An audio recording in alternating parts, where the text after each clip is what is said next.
They've been one of the most effective forces fighting against the Assad regime, but are accused by the West of being terrorists.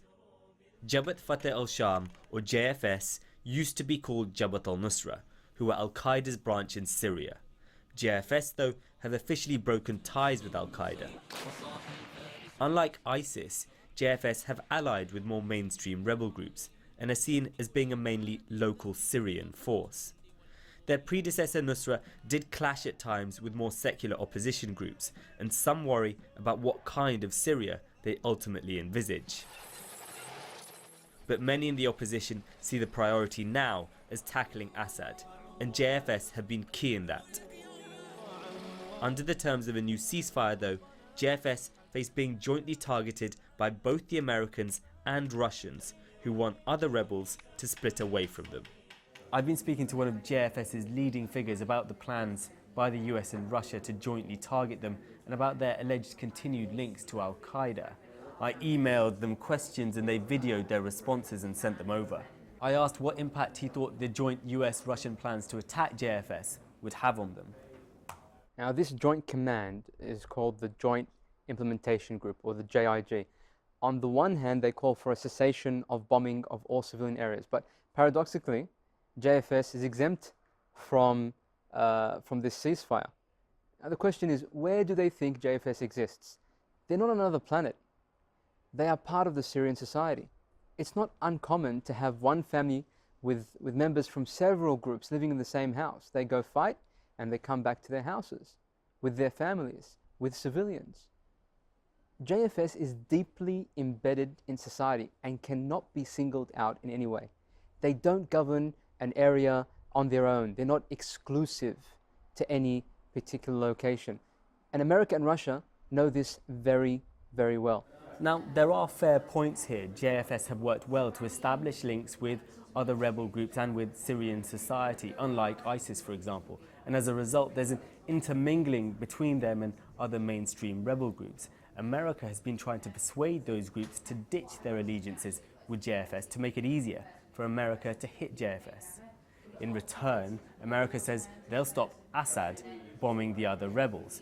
The problem with this deal is that because JFS have been one of the most effective fighting forces on the ground, and because the Americans haven't done much to actually stop Assad, many of the rebel groups are reluctant to break off with JFS, even if they disagree with aspects of their ideology. The reason America want to hit JFS is because they say, despite what JFS claim, JFS are still part of Al-Qaeda. So I asked JFS about that, and also if they have broken with Al-Qaeda, what are their views on things like 9/11? And we've been extremely clear about our split, but I'll say it again, JFS is not an affiliate of Al-Qaeda. We're a completely independent body working to establish the common goals of the revolutionary forces in Syria. Now, as for 9/11, that happened 15 years ago and is completely irrelevant to what is happening in Syria today. Ask me about our stance towards Iran in Syria, Iraqi militias in Syria, American drones and Russian planes in Syria. Would you ask Obama to be responsible for policies that the United States had in Japan or Vietnam or South America under previous administrations? Obviously not. Our policies are clear, and that is all that matters. Well, JFS did formally break off ties with Al-Qaeda, and they said they did that because they felt that that link was getting in the way of potential closer cooperation with other Syrian rebel groups. But it wasn't an angry split. Al-Qaeda agreed to it too, so some are skeptical about how deep that division goes. The question of 9/11, I think, was quite a difficult one for them to answer. On the one hand, they don't want to be appearing to criticize a group they were formerly very close to. On the other hand, they don't want to look like they're praising 9/11 and so are a threat to the West, because they say they're not. The next questions I asked them were whether they thought that the plans to attack them would lead other rebel groups to ditch alliances with them, and whether they would withdraw from certain areas to stop other rebel groups being attacked. Now, unlike America and Russia's temporary marriage of convenience, our bond with the revolutionary forces is based on our faith. It's based on Islam, and this is something that cannot be broken. That's very important to understand, firstly. As for our withdrawal from territories, that's not possible. The question suggests that we can just relocate to some secluded vacuum. JFS cannot be detached from the society. Like I said earlier, we are deeply embedded in every sphere of life. This is basically true, really. As we said before, JFS are closely linked to other rebel groups. Now, that doesn't mean to say that everyone's on board with them. We have seen opposition activists under their control protest against them, for example. But we do know that a number of rebel groups have written saying that they think it's unfair for the US to be targeting JFS in this way. I also asked JFS about their coordination with other rebel groups, including American-backed ones, and whether they thought that the fight against Assad could be successful without them. We coordinate with all groups and have always done that since the beginning, and it's only getting stronger. All major advances that we've ever seen are a direct result of these coordinated efforts, and hopefully we will see this develop into something much stronger and much needed, this merger that we hope for. The term American-backed is very loose, and I can say, however, that our policy is that we don't fight with groups that were created by America to fulfill their goals. We fought alongside a wide range of groups in many, many battles all over Syria, and this regime is now at their weakest. If it weren't for Russian and Iranian backing, any single significant group could take the regime head on. However, given the current situation, we believe that a unified effort is definitely required to win this. And JFS is one of the most significant and dependent on forces in Syria. And we believe that we have been at the forefront of every major battle, and this is something that nobody can deny.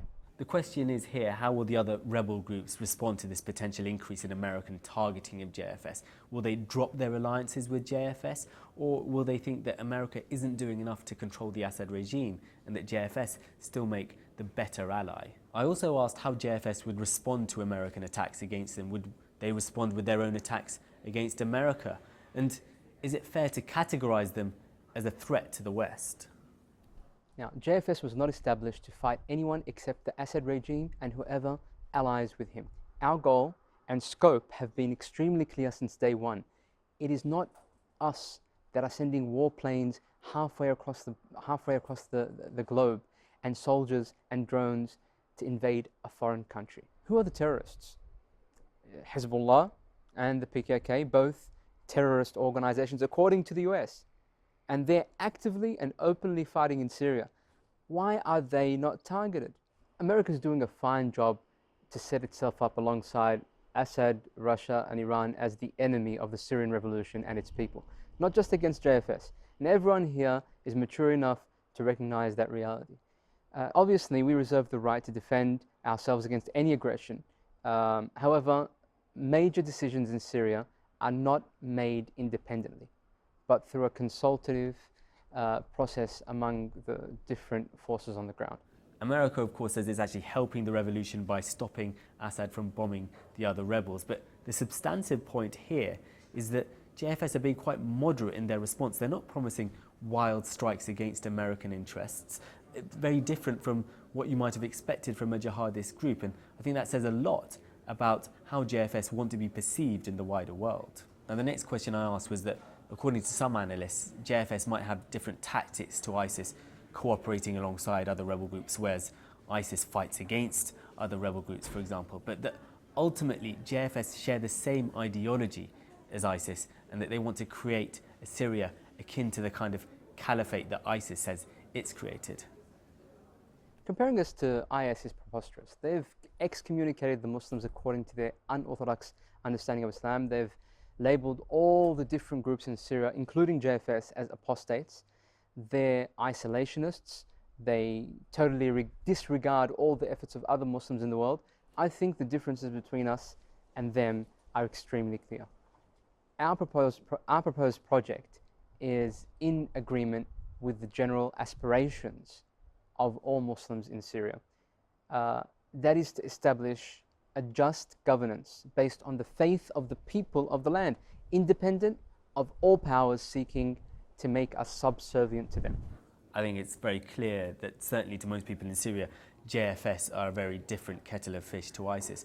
What exactly they would do if they were in a position of power, we just don't know. Would they continue to cooperate with other rebel groups as they say they would, or would they seek to dominate them? It's hard to say. My next question was, could the American strikes against them draw them closer to ISIS? The answer was an emphatic no. We could never ally with any entity that holds such a deviant understanding which leads to the bloodshed of so many innocent people. As we speak, IS is attempting to attack us in various areas in Syria, the most recent being their attempted advance in Qalamun. We've uploaded this because we think it's important to understand all the players in the conflict at the moment, even if, as in this case, they're considered terrorists in the West. Dealing with JFS is one of the most divisive issues in the Syria crisis at the moment.